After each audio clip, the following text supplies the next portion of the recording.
You open your eyes, you can see your bedroom clearly, but when you try to sit up, your body refuses. You try to shout, but your vocal cords are silent.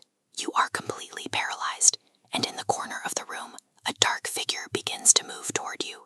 You are fully awake, yet trapped inside a frozen body. Up to 40% of people will experience this waking nightmare at least once in their lives. Henry Fuseli's 1781 work, The Nightmare, illustrates the core of this phenomenon.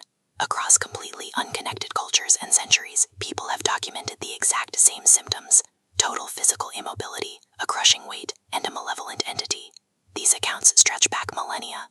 This ancient Mesopotamian clay tablet contains records of nocturnal demons that would paralyze and assault people in their sleep.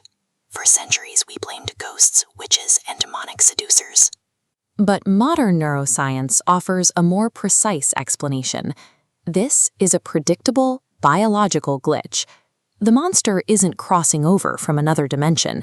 Instead, our own brain architecture is trapping us inside a physical horror story. This vital security system is REM atonia. During active dreams, your brainstem blocks movement signals at the spinal cord, preventing you from acting out your sleep.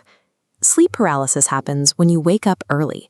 Your conscious mind reboots, but the motor switch remains locked.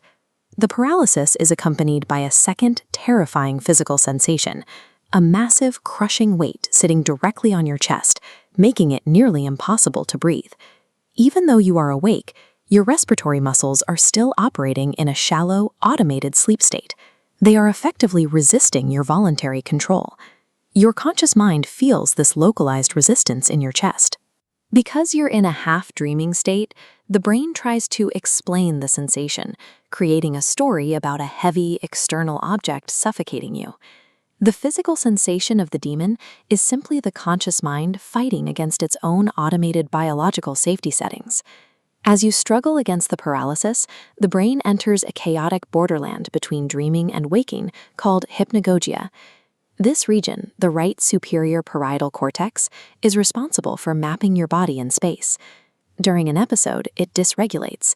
It misinterprets its own signals and projects a phantom presence into the space just outside your body. So your brain invents an entity. But why does this projected phantom always feel malevolent and evil, rather than like a neutral observer?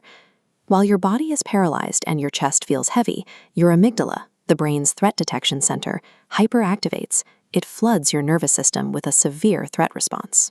Neurochemicals like serotonin take that ambiguous spatial phantom and morph it into a hyper-realistic monster.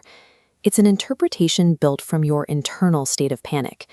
The brain is weaponizing its own threat detection software, literally projecting your deepest internal dread into the physical space of your bedroom.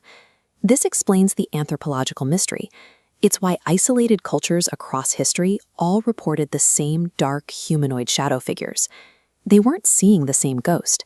They shared the same brain structure, reacting to the same visual limitations.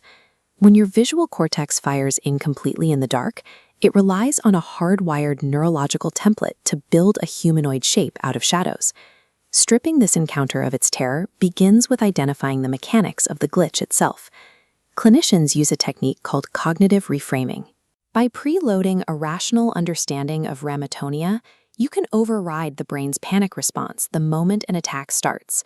Sufferers can signal the motor system to disengage by focusing on a single small movement, like wiggling a toe or tensing a finger, and maintaining controlled breathing. The supernatural isn't real, but the biological reality is far more intimate. The human brain is the ultimate architect of horror. Subscribe to BioCosmos for more.